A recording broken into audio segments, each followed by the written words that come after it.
Hola jóvenes, continuando con el curso de probabilidad y estadística, hoy vamos a ver una tabla de cómo elaborar una tabla de frecuencias para datos agrupados.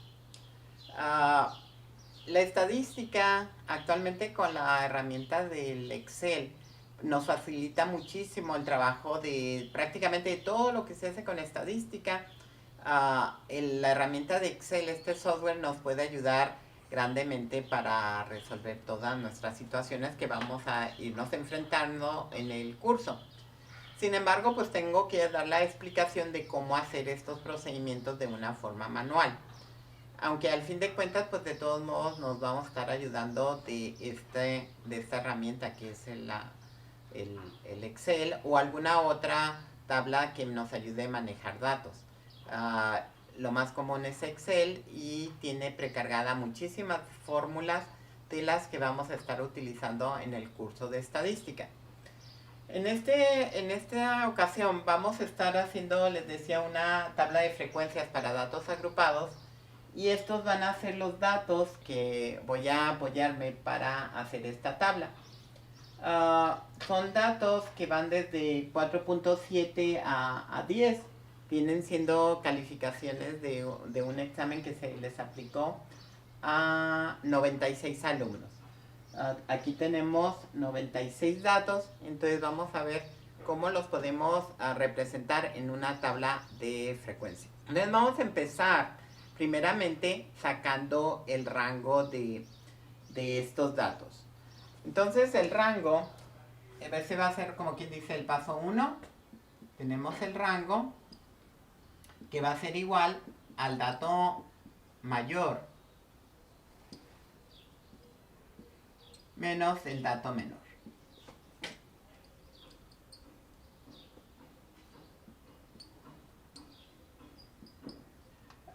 Les decía, por ejemplo, aquí están los datos, pero yo los capturé previamente en Excel y los ordené usando esa herramienta. Entonces ya aquí ya están los 96 datos, ya están ordenados de menor a mayor. Entonces dice, el rango va a ser el dato mayor, que en este caso sería el 10, menos el dato menor. Entonces me quedaría 10 menos 4.7. Antes de continuar, estoy observando aquí una situación que a veces pasa cuando estamos manejando muchos valores. Estoy viendo que se está saliendo un valor, se está saliendo del grupo de datos.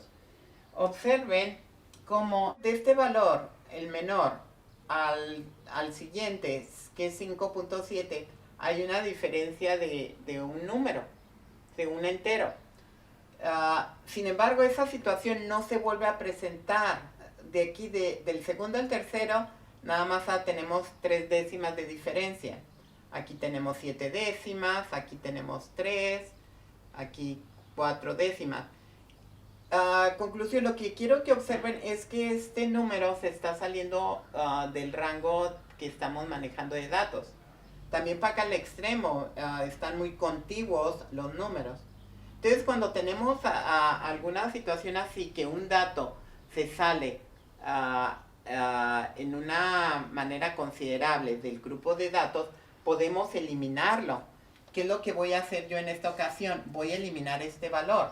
Entonces me van a quedar solamente 95 datos. Vamos a hacer aquí una corrección.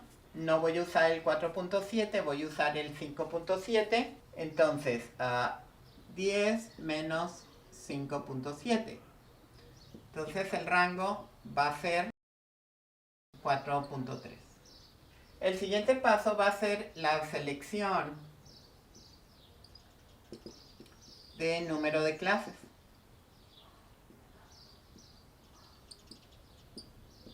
El número de clases es igual a 1 más 3.322 por el logaritmo de n. Esta va a ser la fórmula que vamos a estar utilizando en este curso para la selección del número de clases. No es obligatorio que utilicen esta fórmula. Si ustedes para su investigación lo quieren agrupar en cierta cantidad de clases, ustedes lo pueden, ustedes como investigadores podrían definir cuántas clases tomar. Sin embargo, este es una fórmula que se utiliza actualmente mucho para seleccionar cuántas clases de datos agrupados vamos a tener y lo haríamos de esa manera. En algunas partes esta fórmula sale entre el logaritmo de 2, que viene siendo este número. Entonces, en esta fórmula aquí estoy poniendo directamente el logaritmo de 2 y nada más lo multiplicaríamos por el logaritmo de n, que son la cantidad de datos. Entonces ahora tendríamos 1 más 3.322 por el logaritmo de 95, que me da 1 más 3.322 por el logaritmo de 95. Me da 7.56. Entonces el número de clases lo podríamos redondear a 8, o si quieren, yo aquí voy a mejorar redondearlo a 7. Ya estos son criterios que cada quien puede definir a su conveniencia o según la cantidad de datos que quieran manejar. Son opcionales hasta cierto punto. El siguiente punto es determinar el tamaño de los intervalos.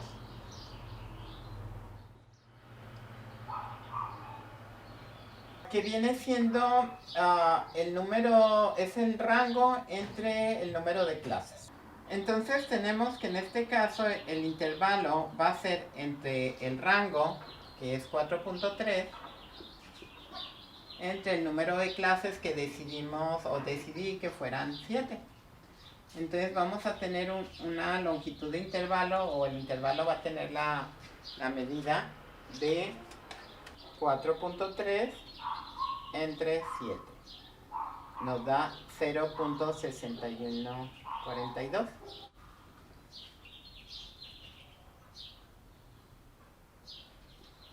Entonces este intervalo lo vamos a redondear a 0.6. Entonces nos va a quedar un intervalo de 0.6. Este dato es el que vamos a utilizar para hacerlo la longitud de los intervalos en nuestra tabla de frecuencia. Entonces ese es el dato que vamos a conservar. Lo voy a anotar acá.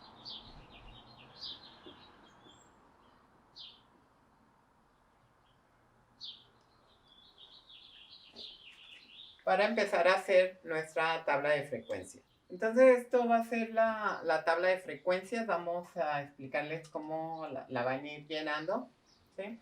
Entonces vamos a iniciar nuestra primera clase.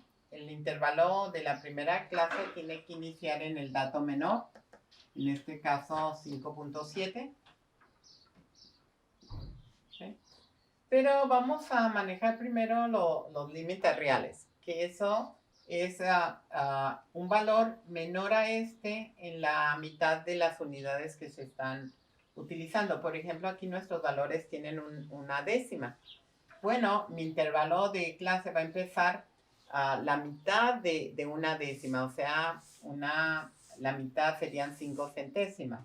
Entonces, el límite real va a empezar en 5.65, o sea, antes de este valor. Y va a llegar hasta lo que nos dé este valor más el intervalo de clase. Entonces tenemos 5.65 más el intervalo que es 0.6. Entonces llegaría la primera clase hasta 6.25. La segunda clase iniciaría en 6.25 y va a llegar a ese valor, le sumo 0.6 y me da 6.85. Y los límites superiores nada más le vamos agregando esa cantidad.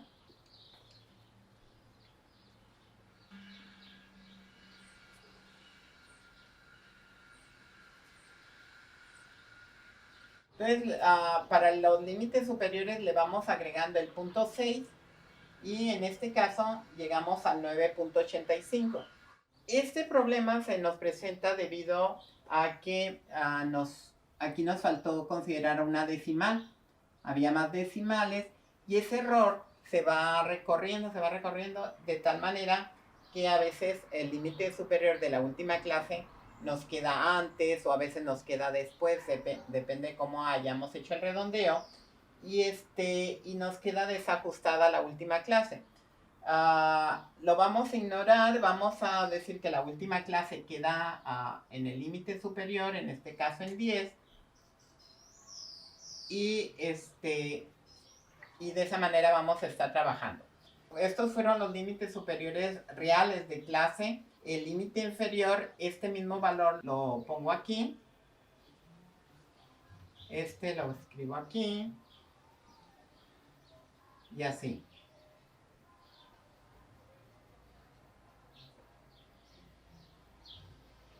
Bueno, entonces así quedaron nuestros límites reales. ¿Para qué se van a usar los límites reales?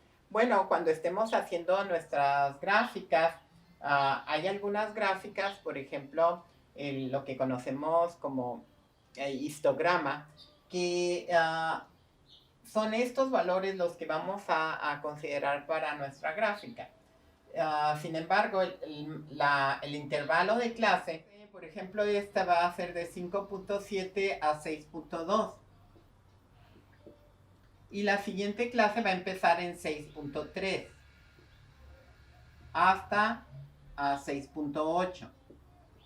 Aquí empezamos en 6.9 y llegamos a 7.5, a 7.4. Comparen, aquí este número se repitió. Esto es en los límites reales. Pero en el intervalo de clase, ahí no. Esta décima es antes y esta es después. Esta es antes, esta es después. Entonces aquí vendría a 7.5 hasta 8.1. A ver. No, sería 8.0. La siguiente empieza en 8.1 hasta 8.6. Acá iniciamos en 8.7. Llegamos a 9.2 y tenemos al último 9.3 hasta 10. Entonces, comparen estos límites de clase con los límites reales. ¿Ok? ¿Para qué es importante? Bueno, es que aquí, conforme vayamos encontrando nuestros valores en la tabla de datos, vamos a poderse decidir en cuál clase lo vamos a considerar, ya sea en la previa o en la siguiente.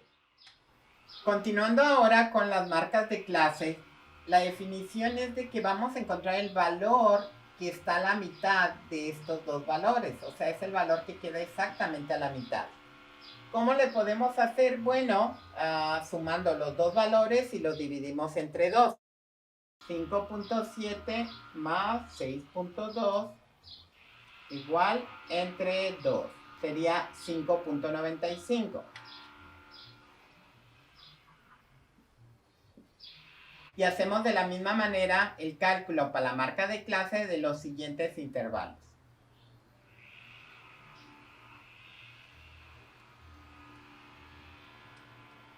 Estos valores también nos van a servir para algunos tipos de gráficas donde es importante localizar el valor que queda exactamente a la mitad del intervalo, como podría ser lo que conocemos como la poligonal, una gráfica de rectas, de líneas rectas que se van uniendo lo que son las marcas de clase. Pues ya a continuación pues nos falta pues lo más importante, ¿verdad? Que es las frecuencias, que es donde vamos a contar las cantidades de datos que tenemos en cada una de las diferentes clases. Entonces vamos a empezar viendo nuestra primera clase, que va desde el 5.7, que es el primer valor, hasta el 6.2. Entonces, vamos a marcarlo aquí. Entonces vendría siendo hasta esta parte. Entonces tengo 1, 2, 3 valores, 3 frecuencias en ese intervalo.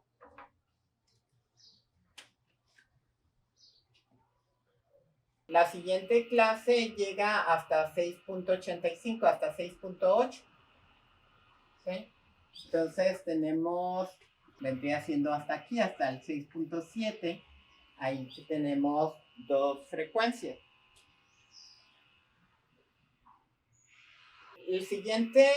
La siguiente clase llega hasta el 7.4. Tenemos aquí 1, 2, 3, 4, 5, 6, 7, 8, 9, 10, 11 frecuencias en esa clase. La siguiente llega al 8.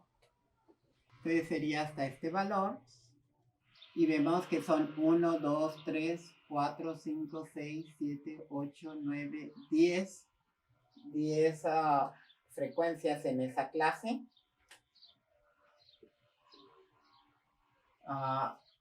En la clase 5 llegaríamos hasta el 8.6. Sería hasta aquí. Tenemos 1, 2, 3, 4, 5, 6 valores. 6 frecuencias. La siguiente llega hasta el 9.2. Sería antes del 9.3. Aquí vamos a tener muchas. Es 1, 2, 3, 4, 5, 6, 7, 8, 9, 10, 11, 12, 13, 14, 15, 16, 17, 18, 22, 23, 24, 25, 26, 27, 28, 29, 30 frecuencias en la clase 6.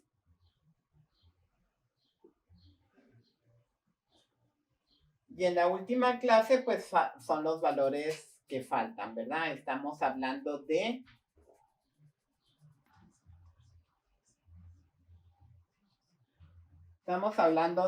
33 frecuencias. Y así quedaría terminada la tabla de frecuencias. Estaría bien hacer la sumatoria para verificar que no nos haya faltado algún dato. A ver, vamos haciéndola. Ahí está la sumatoria, 95 datos. Entonces, así quedaría ya mi tabla de frecuencias, que esto nos va a servir para hacer las gráficas, que también va a ser parte de la actividad. ¿Cómo van a desarrollar la actividad? Bueno, les voy a proporcionar datos a cada uno de los equipos, y con los datos que les proporcione, pues harían su tabla de frecuencias. Las gráficas que vienen en la parte de atrás de la actividad, en la segunda parte de la actividad, si quieren hacerlas con estos datos, podrían hacerla.